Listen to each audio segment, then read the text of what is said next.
Yo, what's going on, snipers, and welcome back to our Albuquerque Aliens Draft to Glory franchise mode here in NHL 25. So in last episode, we had the season simulation, and we have made it back to the playoffs, which is very good news. We had kind of an interesting season where we were good offensively, but our defensive play was kind of lackluster, so I'm not really too sure what to expect from this postseason, but we did go into the playoffs on a 3-5-2 note, so maybe that means we'll have an easier time in the playoffs because we weren't as good in our last 10 games going into the playoffs. But we are going to be taking on an interesting Ducks team that didn't also have the best regular season, but they have an okay looking roster. The main thing that's good with them is their goaltending, but they've also been a very solid offensive team, or not offense, yeah, it was defensive team actually. By comparison to us. So they're a good defensive team, we're a good offensive team, so I don't really know who's going to play to their strength in this playoffs, but this is what their offense looks like. You can see definitely not a lot of depth to it. There is, they actually do have, I guess, depth to it, but basically the thing is, their second line is literally like a third line. Their first line's kind of closer to being like a middle six line. They definitely aren't as strong as a lot of other teams we've played in prior years. And then from a defensive standpoint, even though they do have some solid defenders or solid goaltending, they don't have the solid defensive core in front of him, really. They have a couple 80 overall guys, some 78s. It's basically a bunch of top 6 D-men. I doubt any of these guys are almost top 4s. I guess some of the 80s are listed as top 4s, but to me, they're not really top 4s. They're kind of closer to being a top 6 defenseman. So definitely a weaker defensive core. But like I said, they do have a good goaltender in Rob Lukovic, who's a 91 overall. He's the best player on this team. And they also have Cavallo, too, who's an 86 at the moment. And obviously, Cavallo is just as good as their top 4 that's in the lineup right now. They do actually have an injury, though, to another 86 overall forward. So they have a couple good forwards, but to be honest, for the most part, it's one of the worst offensive cores we've probably seen. Now, a lot of these guys used to be good, like Prusty in his prime.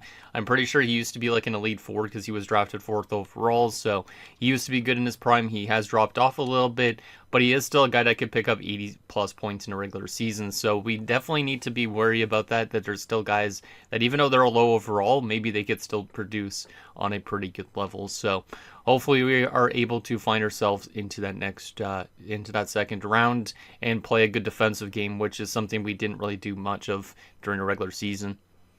But anyways, before we get into this first round matchup with the Anaheim Ducks, let's get in your guys' comments, see what you guys have to say about last episode, and we'll make sure our lines are ready to go for game number 1, because I might want to make some adjustments already, but I'm going to look into it and see if there's anything we could do to maybe make ourselves better defensively against this Ducks team. So the first comment is from Michael Dose, who says the team needs to go straight to the playoffs as regular season is easy for them. And yeah, for the most part, the regular season always seems to be an easy thing for us. The playoffs are definitely the toughest part about this for this team. We've won one Stanley Cup and we haven't won one since. But yeah, the regular season, in a way, it was pretty easy, as you could see. From our offensive standpoint, I feel like we had some pretty good depth scoring. But the one thing was definitely our defensive play wasn't the best, because you could see Gionta had his worst season of his career in quite some time. But the last time he had numbers like this is, I'm pretty sure, the year we won the Stanley Cup. So maybe he's going to be much better in the postseason. And then, like I was mentioning, some players on this team weren't very good defensively, the plus-minus. We do have a lot of minus guys on the roster, despite having also some guys with very good plus-minus. So I'm not really too sure exactly if we're going to get, the better version of our team, or if we're going to continue playing like that, where we give up a lot of goals, but we also maybe score a good chunk of goals. And the last and final comment is from Sanataku, says that second line was awful defensively. Don't know what's up with that. If Risto wasn't your top point getter, I would have told you to demote him. See how he does in the playoffs, I guess. And yeah, that second line definitely had a tough time defensively. I don't know what the reason was for it, just like you were just saying, because if we go back to the plus-minus department, you can see the second line, which has McLeod. I can't remember who else is on that line, because Dunham, I'm pretty sure, is top line, so maybe it's just a mix of the first and second line. Let's go back to edit lines, and then we could see if there's any adjustments we already want to make before we start off this playoff matchup. But yeah, Dunham's first line, and he was minus 10. And then you have Ristolainen, who was a +1, I think. Why not? It's playoffs last year. +5, so Risto is placing plus. You have Kolars, who was +1. So yeah, the top line was maybe out there for a good chunk of goals against as well. But that second line especially, we go to McLeod. He was a -10, as we just saw. We flip over to Hector Cashman. Hector Cashman was -4, not terrible, I guess. And then Braden Robertson was an even 0. So that second line and first line were a little bit both of a mix and plus minus. Not too sure what the reasoning is for that. But obviously we could make some adjustments if we want to already, but I'm not too sure if I want to. Maybe we could swap Cashman and Risto, but Risto did lead the team in points, as Saturn Otaku mentioned. So maybe for the start of the playoffs, we'll keep Risto on the top line, but if he doesn't do anything in the first 2 games, maybe we move him down. Comrie and Cashman maybe get a higher chance to play just because of that. Like, even though we'd love Risto here, we should probably be sheltering him a little bit because of the fact that he's old and he's dropping off a bit. So that's definitely something we might end up doing if we find ourselves in a bit of a bad situation, especially also with guys like Kopitz, who actually also had a really good season. Kopitz deserves to be probably higher in the lineup, so we'll see what we end up doing with our center core if we get into trouble. And then from a defensive standpoint, I don't think there's really much we can do with this defensive core, but if we need to make adjustments, we probably can do that as well.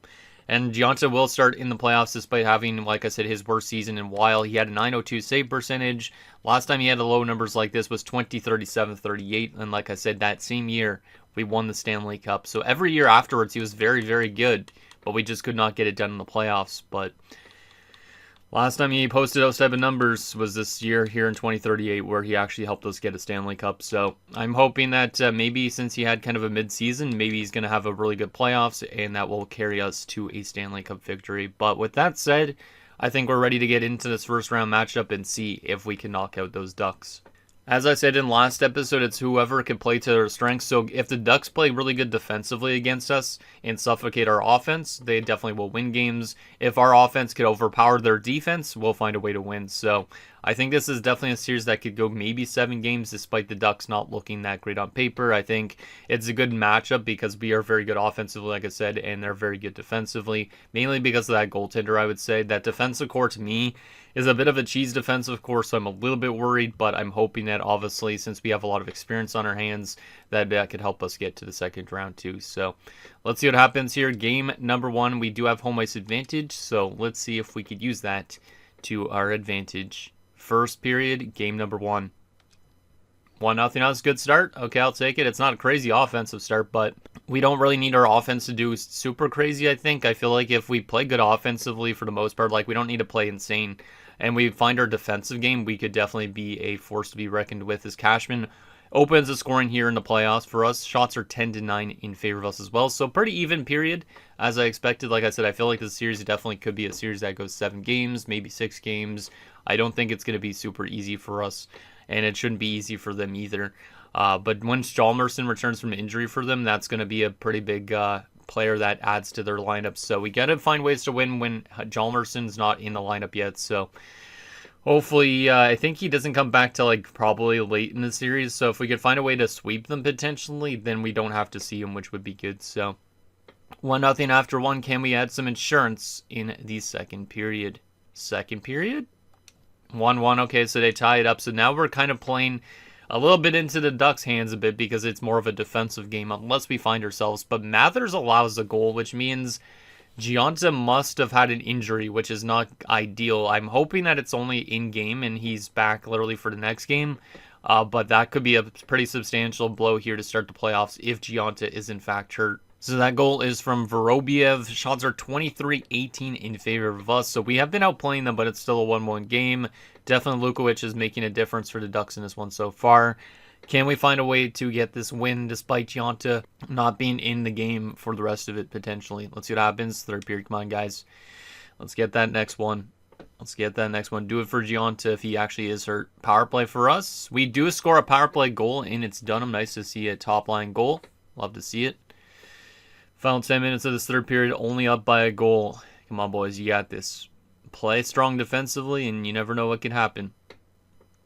And that is definitely going to be a pretty good first game. It only is by 1 goal, but we do play good defensively in that game, which is something we didn't do much of during the season. So if we're going to have games like this, and we're also going to find ways to score goals eventually down the road, like I said, we could definitely be a very strong team this postseason. So final shots, 32-28. We win only by 1 goal, but that's all we needed. And like I said, we definitely played a much better defensive game than we did during the regular season for the most part.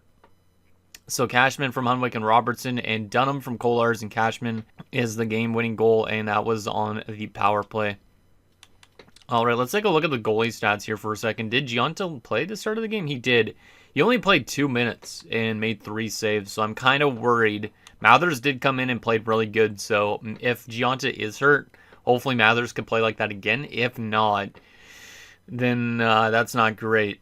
That's not great. So yeah, Gionta, if he's hurt, I'm going to be pretty pissed off about that because he, like I said, I think he could have a good playoffs if he's healthy, but he wasn't fully healthy the year we won the Stanley Cup either, if I remember right, because it said he had 12 wins. I'm pretty sure, if I remember right, he did get injured near the end of the playoff run a little bit too.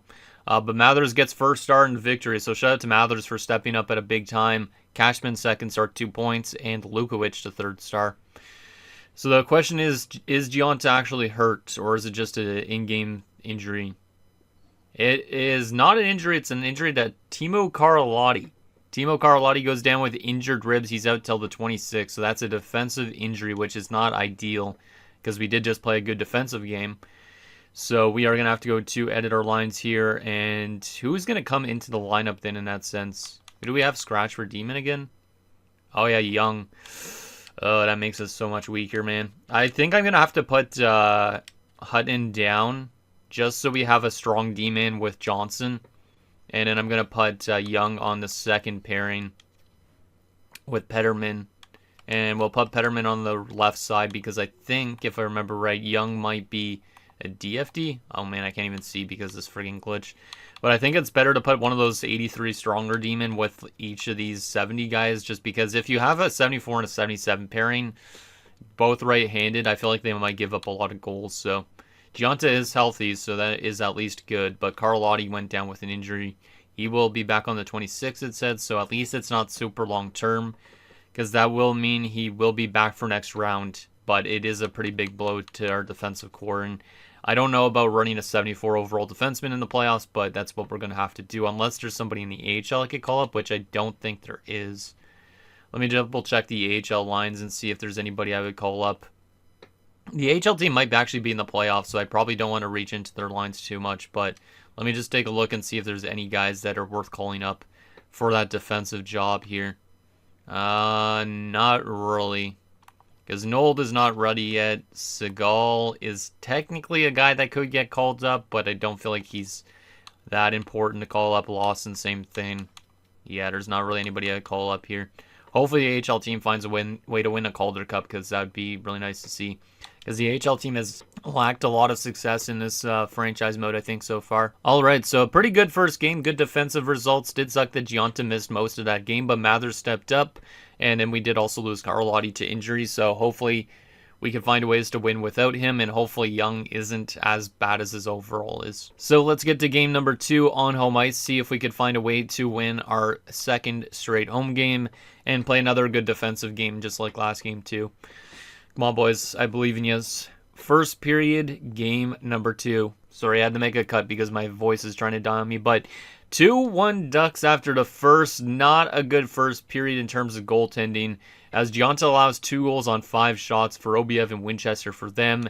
We score 1 goal on 20 shots, and it's Delisle. So we completely outplayed them in that first period, basically quadrupling them in shots, but they're up by 1 more goal. So I need Gionta to play like Gionta did in the past, because that's a very rough first period for him.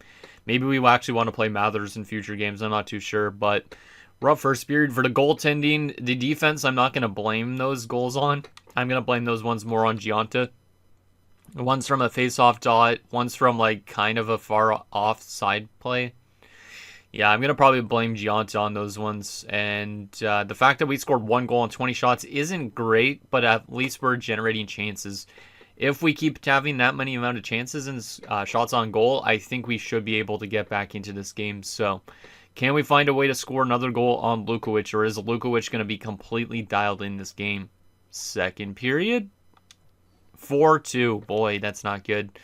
We're out shooting 33-20, so they had a lot more chances in that period. They made a 3-1 on a press goal. Cogliano scores his first career playoff goal to make it a 3-2 game, but Eriksson restores that 2-goal advantage. Not ideal. Not ideal. Yeah, the goaltending in this game definitely not super strong, which is what I was hoping for from Giunta. I don't think I'd be fully blaming our defensive core on these goals against, but yeah, this is definitely a tough game. And like I said, if we end up not playing good offensively in some of these games, we're going to get pooped on too, because the Ducks have that defensive game. If they find their offensive game, then they could definitely beat us in some of these, so...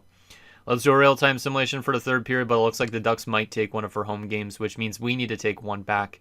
As we do pull within one to start off the third period, so who knows, maybe we'll find a way to still tie this up. Risto gets us on the board. Power play for us. Can we find a way to tie this game up? No, we can't. Come on, boys. Give me another goal. I know you have another one in you. We're a good offensive team. I know we could score another one. It's just Lukovic. It's just Lukovic. And it won't be enough. We cannot find a way to score that fourth goal. And unfortunately, despite outshooting 47-25, we're going to lose 4-3 in this game. So I think our offense showed up, but it just could not beat Lukovic. Lukovic seems to be a complete difference maker for this Ducks team right now. So we got to be very careful in some of these games that if we aren't scoring enough goals, we need to be not giving up a lot of goals. So Delisle from Comrie and Cogliano. We had Cogliano from Delisle. We had Ristolainen from Dunham. So Cogliano and Delisle had a pretty strong game, I guess. But everybody else kind of a bit more quiet. And yeah, the goaltending results. Giunta got pulled again. I didn't even realize that. Did Giunta get hurt again or something in-game? Because he played 33 minutes. 3 goals on 15 shots isn't terrible. But maybe the coach decided to pull him after 3 goals against. And then Mathers came in for the rest of it and allowed the difference maker in that game. Kind of surprised on the 3 stars. Delisle, Cogliano, and Lukovic got 3rd star. I don't know why Lukovic got 3rd star. I think that guy should have probably got 1st star. But, did Giunta get hurt, or was he just bad in that game and got pulled by the coach? Let's see. He just got pulled by the coach, I guess. Or he was hurt, maybe. But Mathers has played most of the playoffs so far at this point, which is kind of strange because I wasn't expecting him to be in as much as he is, but he has been. That's not a terrible game, but I do feel like we need to find ourselves on a second level, so we might already make some offensive adjustments here and try and get things flowing a little bit better, just because if we do it too late, we're going to end up not being that good. So what we're going to end up doing is we're going to end up moving, I think, Cashman to the top line, Risto to the second line. I know that gets rid of the chemistry. We could move Comrie always up to the first line because he's got great passing.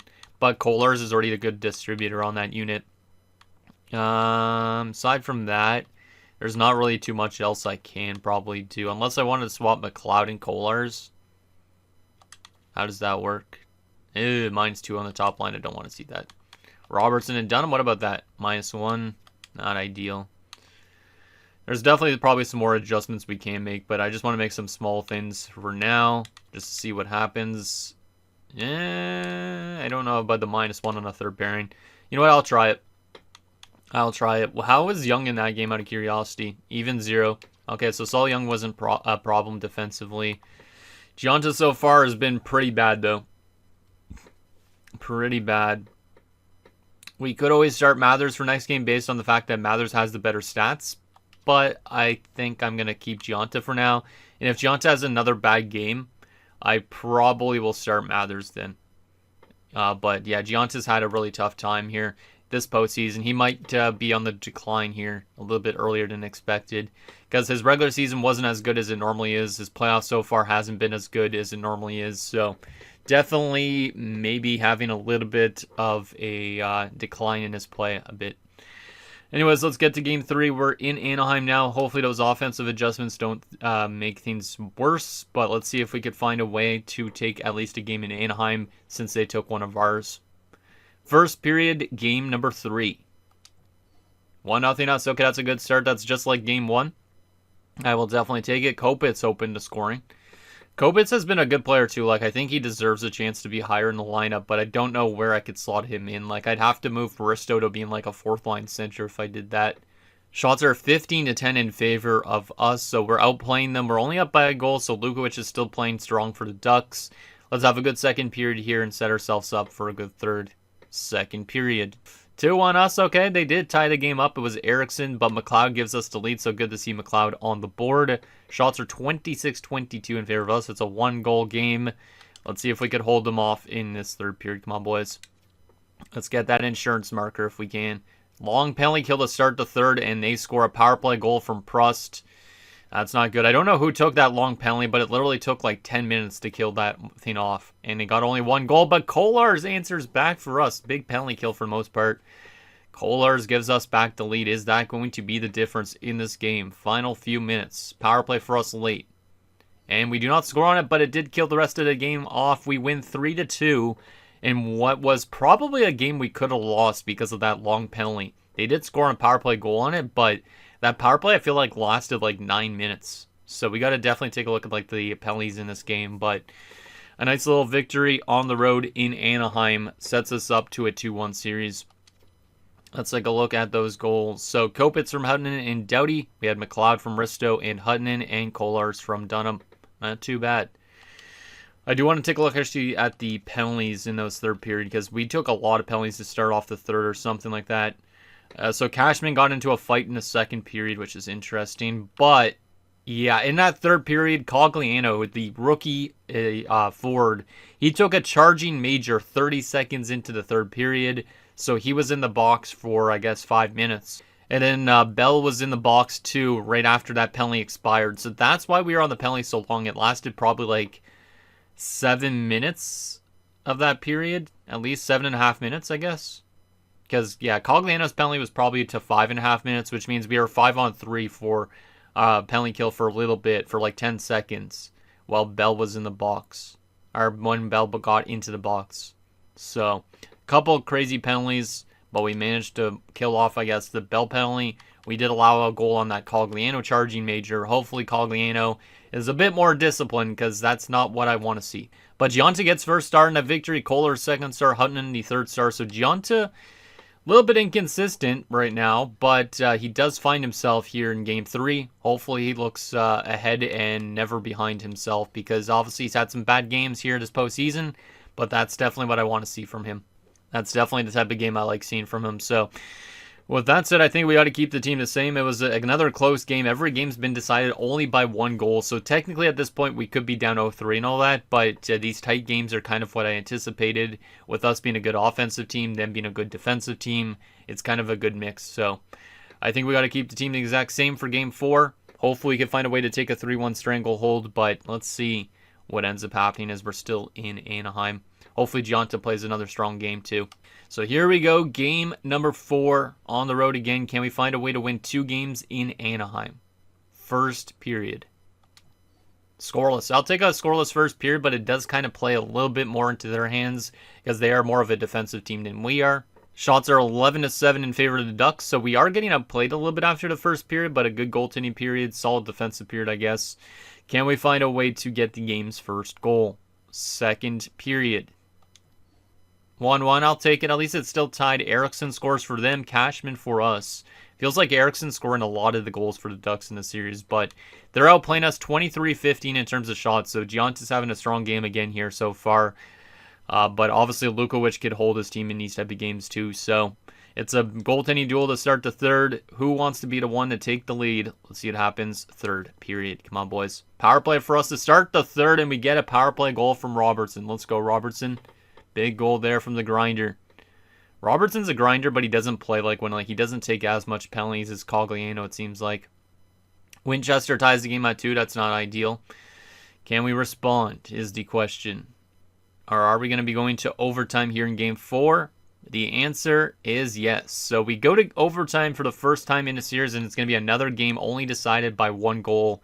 Shots are 33-26 in favor of the Ducks, so it has been a pretty strong game for Gionta, but we need to find that offensive level where we score more than 2 goals and stuff like that. Like, our offense definitely hasn't been as strong here in this first round, I'd say, as it was during the regular season, but if we have a good defensive first round and we find a way to beat these Ducks, then the second round, maybe we can find that offensive touch again. So, can we find a way to get that winner in overtime, and who wants to be the hero?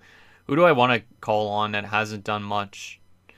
Let's call on one of the defensemen, because I feel like a lot of the time when we jumped into these type of games, it was like a defenseman coming through with a goal. So Let's call on the 74 overall Saul Young. I was going to say maybe Hutton, but let's call on Young just because he's never scored a goal in the playoffs before. I don't know. He could be the most random player to score. Let's see what happens. Overtime underway. Come on, boys. Let's get that game-winning goal. Let's get it done. I believe in us. Yes, let's go. We do get the game-winning goal, and it's DeAndre Hunwick. Well, that's one of the guys I was thinking of, too, potentially for a game winner, because Hunwick, Hutton, all those defensemen usually show up in the big times, and Hunwick, once again, proving that he's a very good goal scorer as a defenseman. Final shots 36-30 at the end of it for the Ducks, but a nice victory for us on the road as we have taken a 3-1 series lead on the back of 2 good games from Gionta. So Gionta started his playoffs off on a bad note, but since then he's been much, much better. So Cashman from Hunwick and Kolars. We had Robertson from McLeod and Kopitz, and the game-winning goal is Hunwick from Dunham.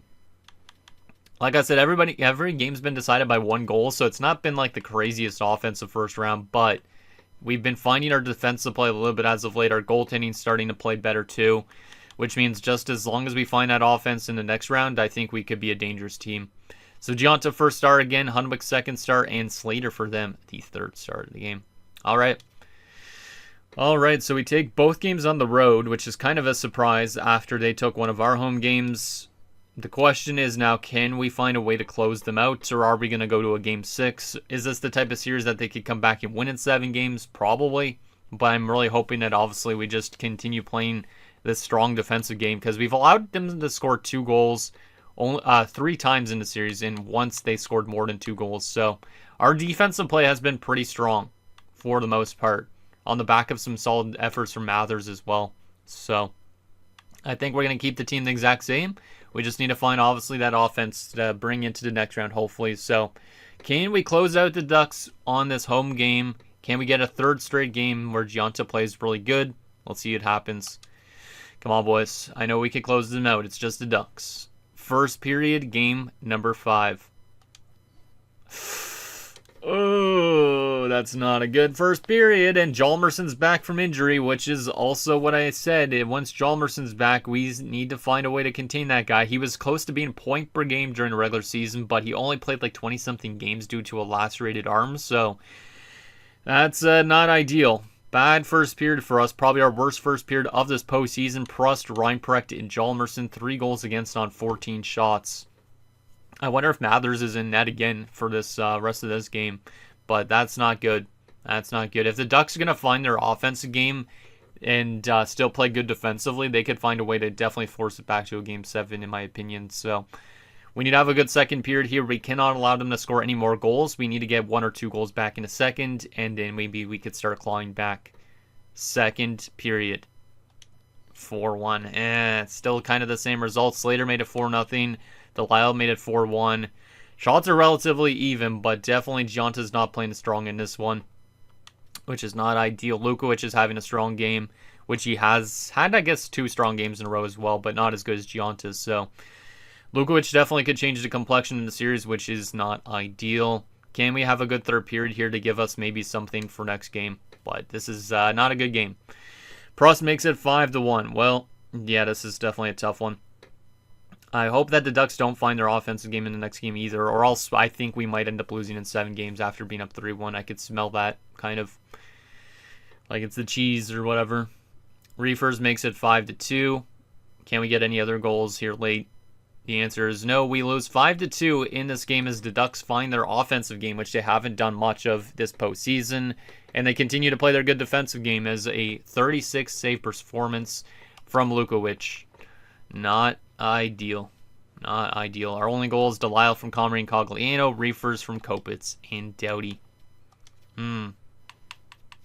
Let's see the plus minus. Hunwick and Bell were tragic. A lot of our top 6 guys had a really rough time in that one. And then from a goaltending perspective, yeah, Gionta was really rough.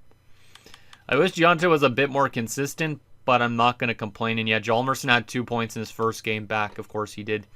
Like I said, that guy could be a complete difference maker in their lineup. I would assume he's on that top line of theirs with Prost and such. So we need to find a way to win our 3rd game on the road. We have lost 2 of our 3 home games so far. So far we're a good road team in the playoffs, but not a good home team. So maybe this game will be good for us. Maybe it will.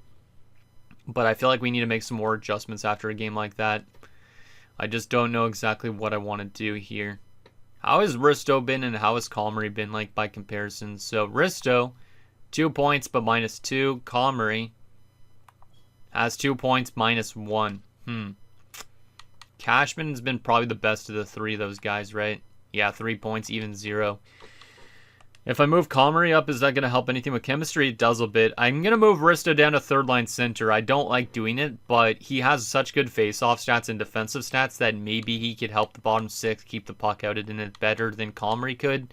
Kopitz probably should be higher in the lineup, but I honestly have nowhere where I would move him in. I could move Cogliano to fourth liner, but he's got 3 points in 5 games. Like, he's been pretty good. So, he does take penalties, though, which is not great. Maybe we'll swap Johnston and Young a bit. Yeah, we'll swap Johnston and Young. Sure. And then Gionta will stay in net, but he's been wildly inconsistent here. Carlotti will be back soon, which is good. But I think we'll keep it with that and see if this team can find a way to win its third road game. Hey, maybe we're just going to be a good road team this playoffs. If we are going to be a good road team, that might set us up for a lot of success this postseason too. So, can we find a way to close out the Ducks, or are we going to go to a Game 7 back on home ice? Let's see what happens. See if you can find a way to win this. Come on, boys, please. I'm not going to do a real-time simulation, but I almost felt like I wanted to. First period, Game 6. You got this. Down 1-0 after 1. It's not terrible, but the Ducks are finding their offensive game quite a bit. Like, they didn't score a lot in that first period, but they had 18 shots on goal. So they definitely are generating a lot of chances. Good first period for Gionta by comparison to last game for sure. We only have 9 shots after the first, so we definitely need to generate more chances if we want to find ways to score on Lukovic, because Lukovic could just eat those pucks for days if it's only 9 shots a period. Can we find a way to tie this game up in the second period? Second period? 3-1 Ducks. Howard made it 2-0 early on. Kopitz made it 2-1 to pull us within 1, but Montoya scores a late goal. Not good. Lukovic is starting to play his game. Gionta, I wouldn't blame him in this game just because he had to make so many saves in that first period, but yeah, this is not good. This is not good. We're down by 2 goals only, so we can still crawl back into this, but we might be going to a Game 7 back on home ice, and I almost feel like we're definitely on the brink of being eliminated in the early stages of this playoff run rather than later on like I was expecting. Let's see what happens in this third period, see if we could find a way to crawl back into this game. Hey, we score early. That's actually a good sign. Cashman pulls us within 1. Can we find a way to tie it up? Power play for us. Power play? Come on, boys. You got to score on it. We do not score on it. Final 10 minutes, still down by a goal. Can we find a way to tie this game? Or are we going to a Game 7? Come on, guys. Give me 1 goal, please. Give me that 1 goal. I know you have it in you. And the answer is no, we do not. We have definitely struggled for offense here in this round, as we will be going to a Game 7 despite being up 3-1 at one point. I'm not going to blame Gionta in that game. He was pretty solid, actually 31 of 34. But yeah, that second period lost us the game basically. Not good. Kopitz from Doughty and Reefers, Cashman from Kohlers and Dunham. Not too sure exactly what we want to do here to get our offense going, because we definitely should look into it. Because obviously this could be the last NHL game for a couple guys. It could be the last NHL game for Ristolainen, maybe Kohlers. Bell might be dropping off more so as the season goes on. I don't think he's going to retire this year, but this might be one of our last good runs we have with this team, which is not ideal. So, it said that Carlotti's back, which is good news, so we'll get our defensive core back to the way it was. Bell has officially lost all his X factors now, which is kind of insane, because I'm pretty sure at the start of the season he still had a bunch. So, we'll get Carlotti back into this top 6 pairing and make us a little bit stronger. From an offensive standpoint, we are going to move, let's see. We're going to move Risto down to, I don't want to move him down on the 4th line. No, for a potential last NHL game. He has been actually pretty bad, though. He's -4 now through 6 games. Risto, you're going to 4th line, my man. I love you, but I don't want to send you down into the 4th line, but I got to do it.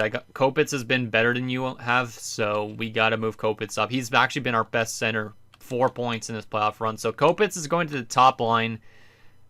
Cashman's going to stay 2nd line. Comrie will still be 3rd line. But Risto getting completely demoted here in maybe his last NHL game. But Kopitz has been very good. And I don't know how he's scoring that well for his ice time, but he has been regular season and playoffs. So that's going to be one adjustment. The other adjustment, maybe McLeod for Kolarz? No, not for Robertson for Dunham? Maybe. How has Robertson been? 2 points only. That's not great. Dunham has been better than that for sure, right? Yeah, 5 points. Dunham needs to stay on that top line. Delisle's been pretty good too, though, right? 3 points, -2. There's not much else I can do. Like, I could throw Hansen in the lineup, but I don't think it's worth it. Who was the other scratch option? Enroth. Defensively, we will swap Hutton and Bell. And then it would be Bell and Petterman, Carlotti and Johnston. And we probably will run Gionta for this game again. Like I said, Gionta's been wildly inconsistent, but he's still probably been our goalie, though. Like, game 1, he only played 2 minutes, made all the saves. Next game in, he came in and was pretty bad. Next game, he had 2 good games in a row. Then he had a bad game, then he had a good game. So, honestly don't know what to expect from him in game 7, but I hope he's good. And then these new work lines. It'll be interesting to see Kopitz get a chance to play on the top line after he's been more of a bottom 6 guy for his entire career on our team. But Ristolainen has been probably one of our worst players in terms of, like, plus-minus. And he's also not been producing on a crazy good level, so that's why he's down to the 4th line, at least for this game. He'd probably be back up in the lineup if we do get to the next round, though.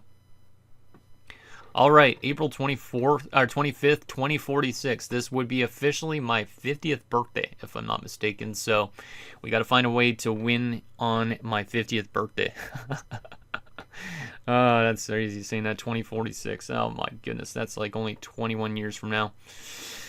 Oh, goddamn. Okay, well, anyways, let's get into this. See if we could find a way to win and get ourselves to the next round. Or are we going to have a huge collapse? And is that going to be the end of the careers for some big guys on this team? We'll probably jump in regardless, just so we can maybe see some of those guys out there one more time. But we need to do a real-time simulation here and see if we could get to the next round. Come on, guys. We have not been a good home team so far. Let's give our fans a win here. And let's get to that next round. I know the Ducks are scary, but we got to find a way to score goals like we did during the regular season. Let's see if these new work lines could help us out a bit. We open the scoring. That's a good sign. Cashman with the goal. Love to see that. Power play for us. We do not score on it. Penalty kill. Kill it off, please. Kill it off. Kill it off. It's a long penalty, but we killed it off. Come on, boys. I believe in you. I believe in you. Final few minutes of this first period, and they tie it up with 26 seconds to go. Not good. Not good. Shots are pretty even, 10-8. It's a 1-1 game. It looked like we were going to have a 1-0 lead after 1. If we would have held that lead, I would have been feeling a little bit better. But the fact that they scored that late in the period kind of has me a little bit on edge here. Not good. I might want to watch the entire third period potentially if this is the last game for guys like Ristolainen and all that. But it's a 1-1 game here in Game 7. We need to find a way to get that next one. We probably want to be a bit more disciplined too, just because the Ducks do have threats that could score potentially on that power play. So let's see what happens. Second period underway. Come on, guys. Give me that next one. Penalty kill to start off the second. We killed it off. Nicely done. Like I said, we got to be more disciplined, though, if possible. Power play for us, please, boys. We do not score on it. Our power play has been pretty bad this round. Power play again. We do not score on it. But we do score afterwards. It's one of the old guys on the team, Drew Bell, has given the Aliens the lead going into the third period. Nice. Nice. Okay, I wasn't expecting Drew Bell, of all people, to score there, but that's a big goal. Shots are in our favor, 24-17. I would jump in right now, but I feel like it's kind of useless unless we somehow collapse or if it gets tied up. But can we find a way to close out this Ducks team? We need an insurance marker, though, because we know they could still score goals. It's been a lot of one-goal games in the series, except for that game that we just lost. But can we find a way to have a good, strong defensive third period? Maybe get one more goal to play it a little bit safe, too. Let's see what happens. Come on, boys. Give me that next one. Erickson ties the game up at 2 early on in the third. Power play for us. Come on, power play. I believe in you. It's a long power play and we do not score. We're going to jump in here with 11 minutes to go. I just don't think I want to watch it through sim. I want to actually see these guys out there like I typically do. So this could be the last game for some guys on the roster. If we find a way to get that next goal, maybe we'll go to the second round. But We got to find ways to score. We're going to jump in and watch AI instead of basically twiddling our thumbs while the sim engine clock goes down instead. So we should be definitely the way better team based on those ratings, but the game likes to give some of these cheeser teams a better chance. We are outshooting 32-21, so we got to find a way to win this here, boys. As this third period is underway, well, it already was underway. Slater walks in for the Ducks, finds Eriksson, big save by Giunta. And they already have full pressure on him, one shot on goal. How did they already have full pressure? Winchester walks out with it, can't get to the front of the net. Get it away, guys. Eriksson, another chance turned away. It's loose in front. Eriksson finds it again. Another save. Giunta, and it's in. Oh my goodness. Why did they get full pressure right off one shot? Like, why does that happen? Did it because they had pressure before I jumped in or what? But, like, this is a goal that I don't even know how it got into. But Eriksson was all over those rebounds completely, and the Ducks just grabbed that lead right back. And that is not ideal, especially with under 10 minutes to go. But that's a weird one that went off the crossbar, banked down, and found its way in. Giunta could just not find it. Why did I jump in? Maybe I shouldn't have jumped in. I honestly don't even know at this point. But our coach takes a timeout here, trying to get the boys to be like, hey, let's forget about that, and let's find a way to tie this game up again. Let's see if it's one of those games where we're able to respond instantly too, though, because sometimes when we jump in, we see goals like crazy. So who knows, maybe we can find a way to still tie this up here. But I don't like that they got pressure after one shot on goal.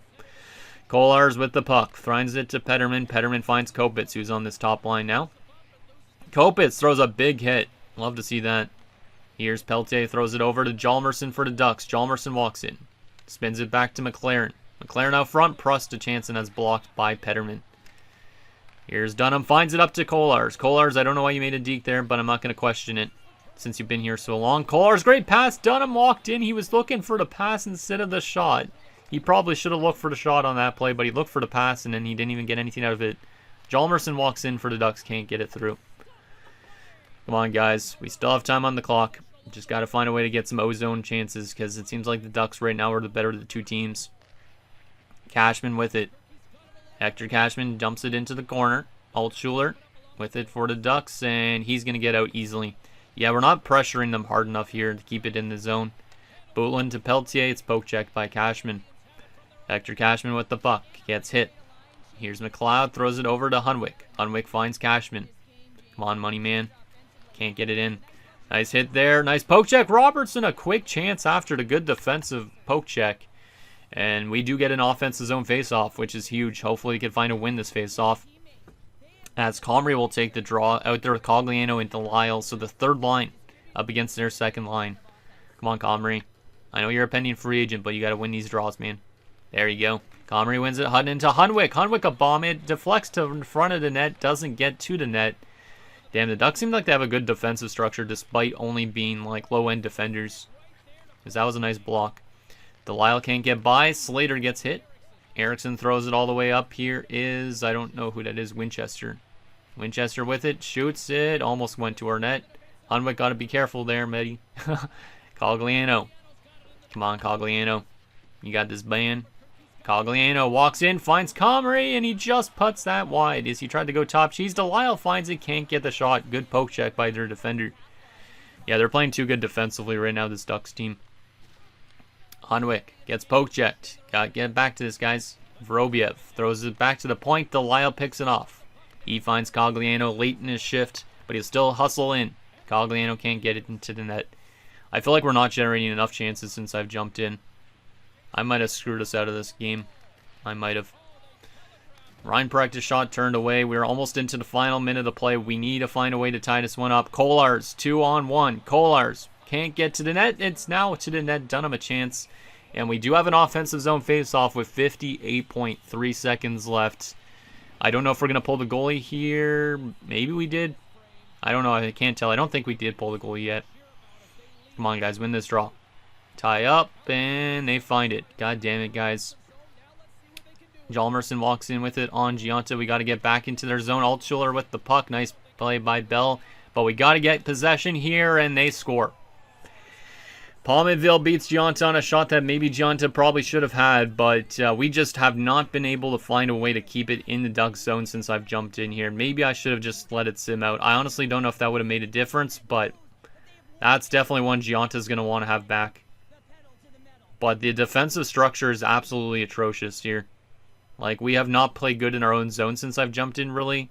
And in the offensive zone, we haven't been able to get any sort of momentum going. And the Ducks scored 2 goals. And unfortunately, that one probably writes this game off. And this series off, potentially, too. That might be our last chance to go to the second round. God damn, man. That's unfortunate. That is unfortunate. I thought this team would have had a chance to go very far in the playoffs this year, but instead we're going to go from being up 3-1 against the Ducks to losing 3 straight. And they're going to end up eliminating us on our own home ice. And like I said, this is probably the last game for a couple of guys on this team. Or at least Risto. But yeah, our team just cannot get possession of this puck. Can't even make a good forecheck. There's a good hit. We almost have an empty net now. Robertson finds it to Cashman, and it's turned away by Lukovic. There's no way we're going to be able to find a way to score 2 goals in 25 seconds here. If we do, I will literally be super shocked. But it's pretty much too late at this point because Lukovic is too good of a goaltender to give up these type of goals.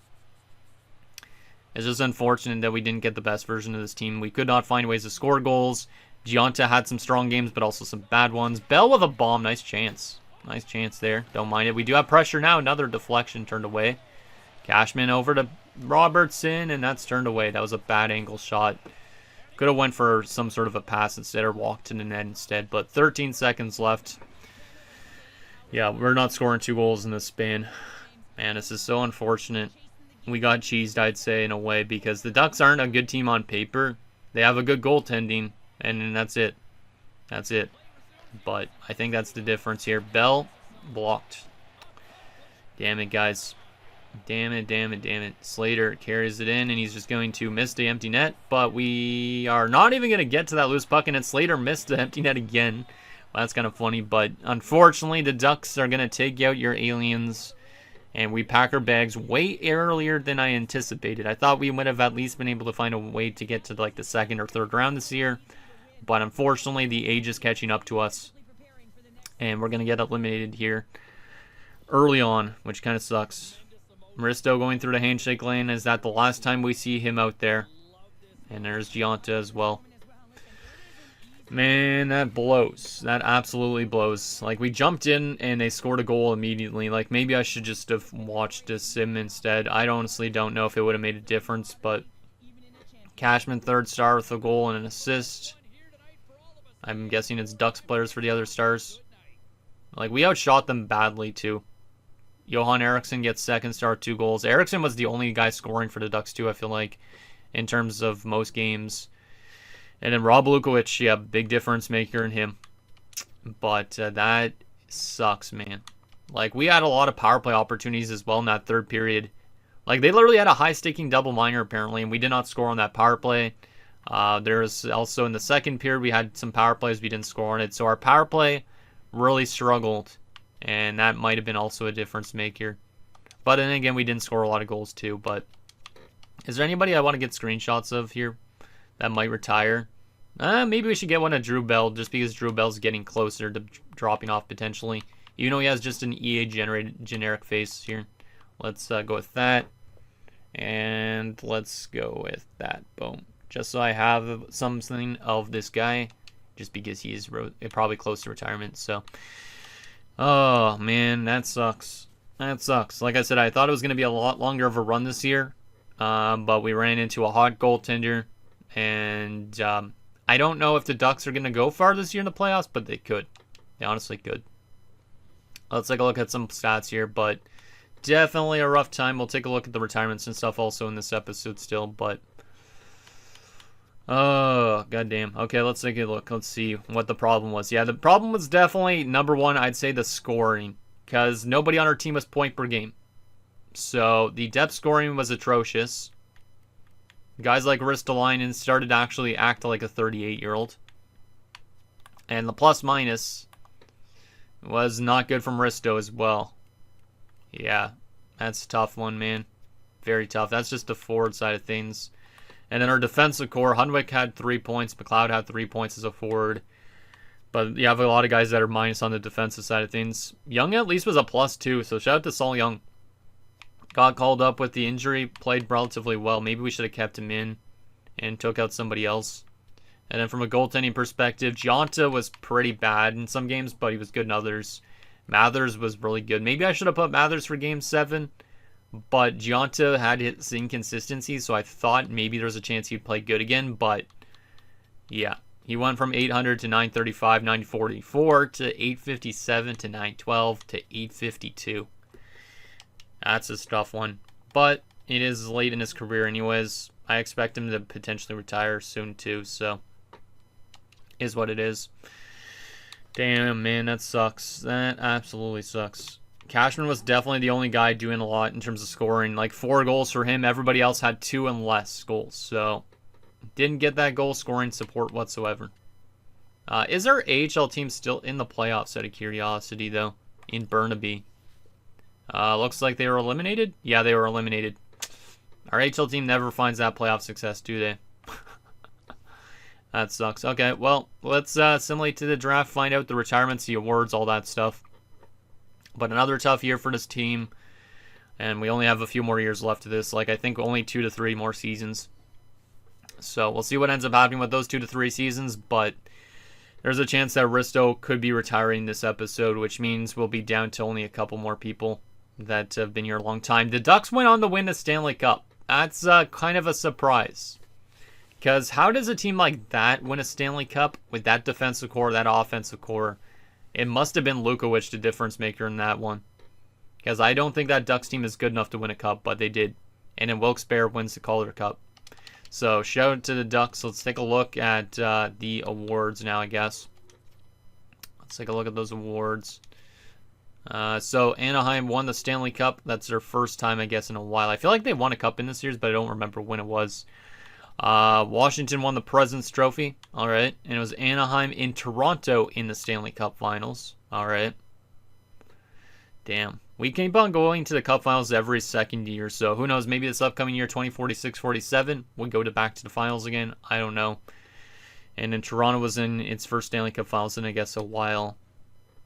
Art Ross went to Bjorkstrand for the 3rd time in the last 5 years. Jesus, Bjorkstrand guy in Seattle is insane. Rodin for San Jose wins the Hart, which is the 2nd Shark to win it in the last 3 years. Norris went to Malachi Roberts to break up Bissonnette's streak of 4 in a row. Clefbaum wins the Lady Byng. Prosser wins the Calder for Boston. Altschuler wins the Conn Smythe. So that's is that a defenseman or is it a forward? I can't remember. I got to take a look at Altschuler again afterwards. Jokinen wins the Vezina and the Jennings.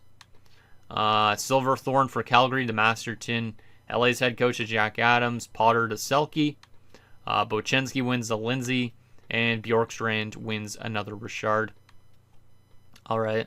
AHL-wise, any awards for our AHL team? Let's see. Krejcik was the best, best dedication and determination, sportsmanship, that type of thing. But that's going to be the only award in the minors. All right. I do need to take a look at that Ducks team again. I need to see what Altschuler did for the Ducks. Because I feel like the Ducks weren't that good on paper. Like, Altschuler is not a high overall guy. He had 23 points in 22 games. I'm surprised they didn't give it to Hjalmarsson since he came back from injury and helped them out immensely. 23 points in 19 games for this guy. And he dropped down to an 82 from an 86. Like, this guy definitely helped them win that Stanley Cup. Like, I mean, 23 points in 19 playoff games is outstanding. He had 19 points in 22 regular season games before his lacerated arm. Like, that's an incredible story, at least, that he came back from lacerated arm and helped him to a cup. But Altschuler is the Conn Smythe winner, which is kind of a weird one. He also did have a good regular season on 76 points. So, despite being a lower-end overall kind of guy, this guy could also produce. So, he's a grinder? How is he a grinder? Based on stats like that, I would not assume that. I mean, the amount of penalty minutes, maybe. But 57 assists and 19 goals. Like, this guy's a playmaking grinder, which is kind of insane. So, interesting. So, there's that. What about their goalie? How did he do? 929. Yeah, having a good goalie like that is the difference between a playoff, a cup-winning team and a non-cup-winning team, probably. Eriksson had 12 goals to lead the Ducks. Yeah, these guys completely destroyed us. Plus 19 for McLaren. Damn, as a 78 overall, they must have some really good chemistry because they have a lot of guys with really good plus minuses. Damn. Well, shout out to the Ducks. Shout out to the Ducks. Also, who was on that Toronto team that lost in the finals? Just for fun. I don't normally take a look at the team that they lost or won against, but... Oh yeah, Malachi Roberts, of course, who just won the Norris. Aside from that, any guys I remember? It doesn't look like it. Nope. Nobody I recognize. But Malachi Roberts is a freaking great defenseman. 2 Norris trophies now for him. Alright.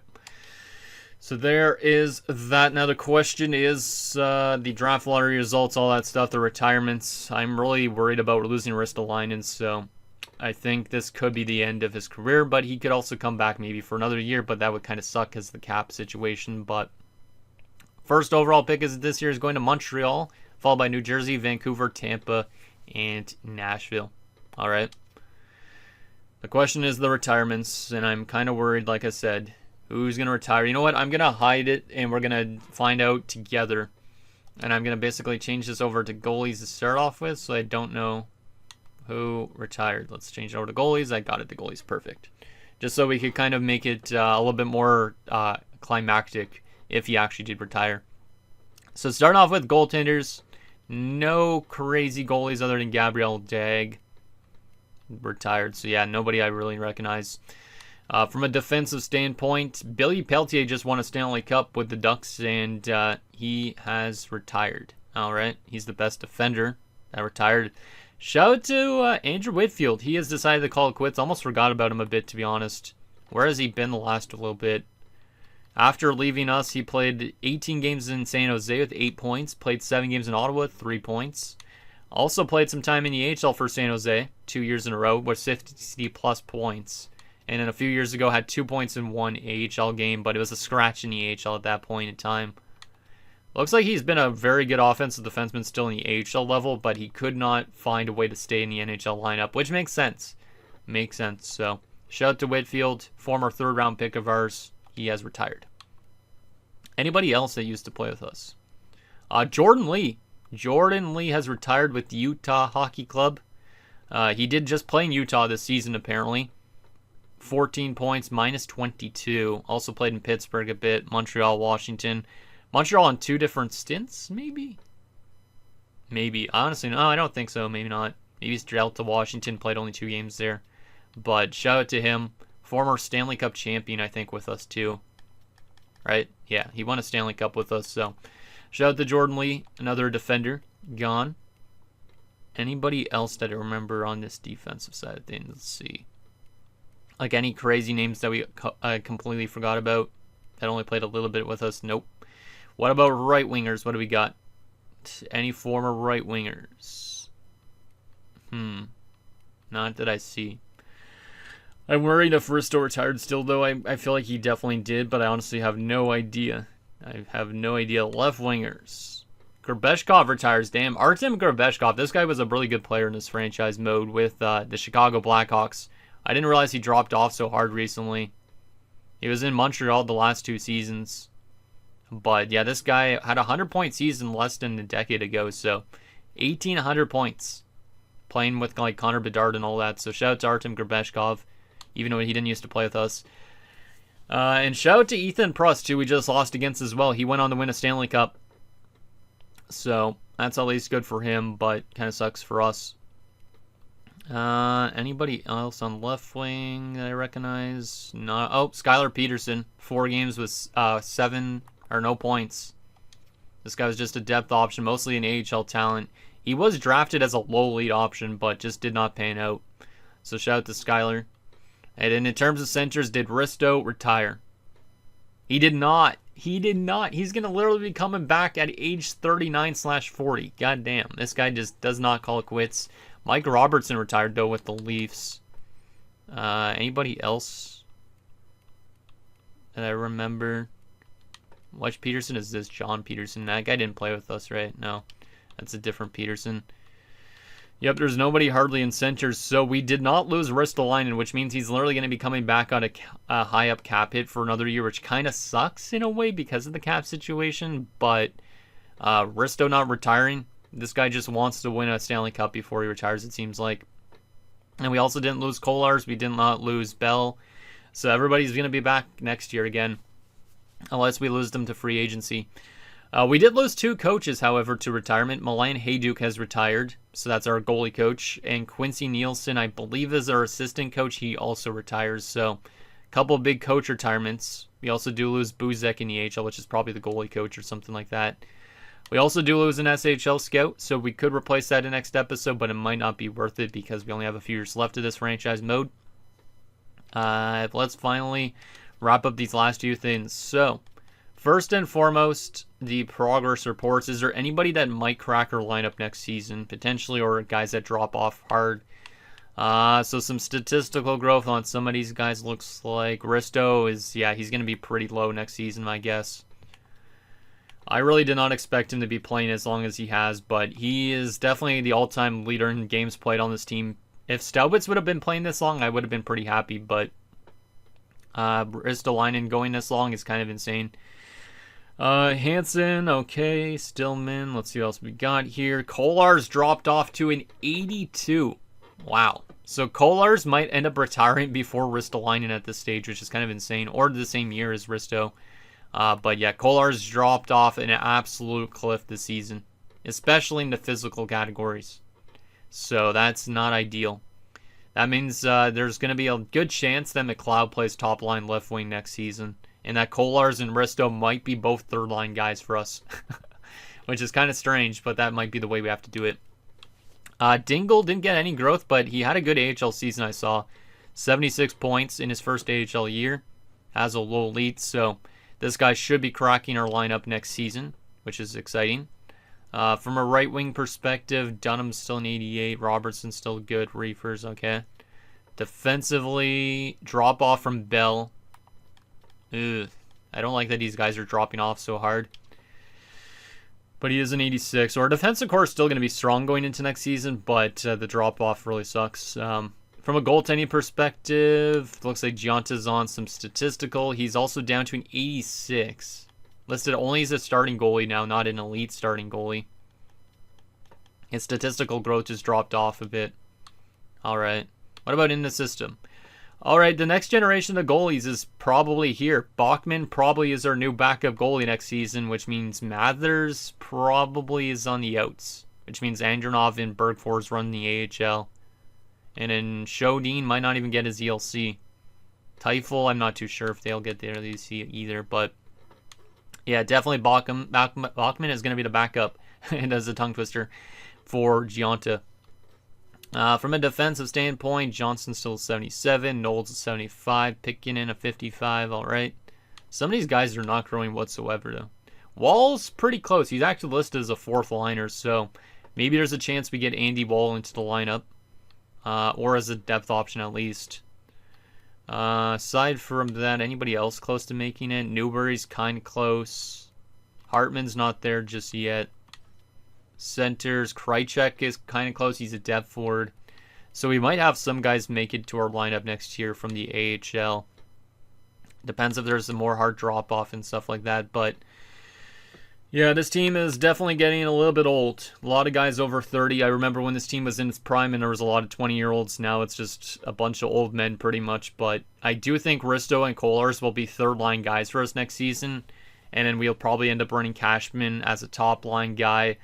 Comrie might be a second-line guy if he comes back. If he doesn't come back, I might put Kopitz as a second-line center since he did good as a fourth-line guy. We'll see what I end up doing when we get to that point anyways, but a lot of drop-off, which is not good. Alright, the draft class and the contract situation. So first and foremost, the contract situation. Who's up for renewal this offseason? I don't feel like we're going to have a lot of money to spend.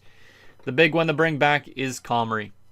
And he's a UFA. He does not want an extension too, so there's a good chance Comrie could be heading to the open market. He also wants $11 million.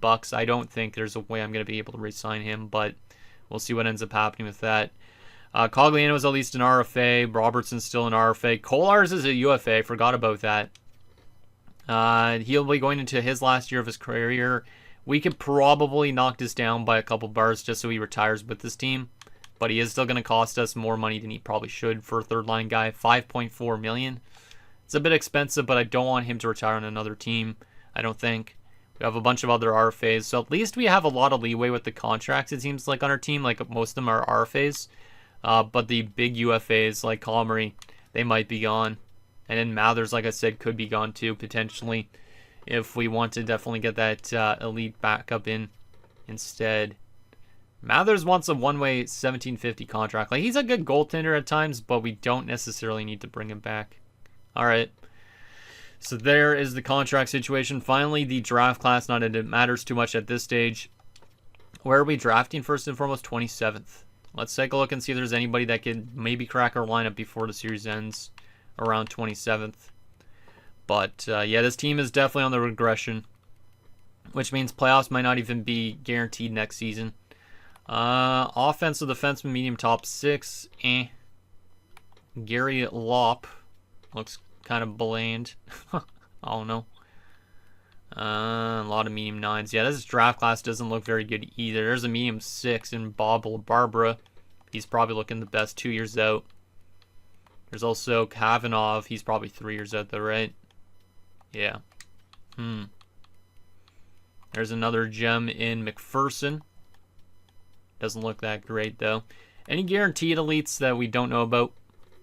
Or that we do know about? There's a 71 guy that's supposed to go in the third round. Guy Geoffrion. Medium late center sniper. Now, he is 5 years out, so we will never get to see the light of day with this dude, but we could definitely draft him so that team is set up still for some success after the 25 years.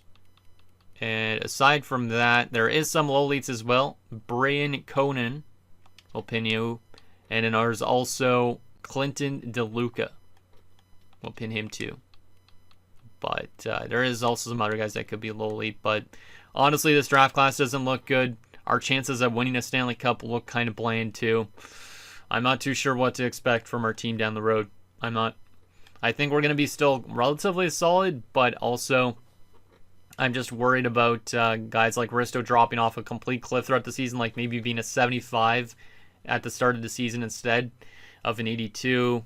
Guys like Kolar's being way down, and overall, like, I definitely think our team is not as strong as it was, and I can see why we were maybe eliminated in the first round. So hopefully we could find a way to kind of make this team better. Like, maybe there's going to be a former player in free agency that we could bring back this offseason if we have the money. That might not be a bad plan if there is somebody out there like Doig or something like that, but definitely a tough time for this Albuquerque Aliens team. So anyways, guys, that's going to do it for this episode of our Albuquerque Aliens Draft to Go to Franchise Mode. So next episode, we'll take it to another offseason. We'll do what we can to maintain this roster. And then hopefully maybe we could find a way to get in some former players, like I said, so we are still a strong team. But it's going to be a tough run for us to maybe win another Stanley Cup before the series ends. But as long as we have some fun stats from our top line guys that have been here a long time, I'm okay with it. And I'm very excited for once we get to like the recap portion of the series where we go through the record book and all that, see who's done really good for our team and such. So let me know down below, and I'll see you guys next time.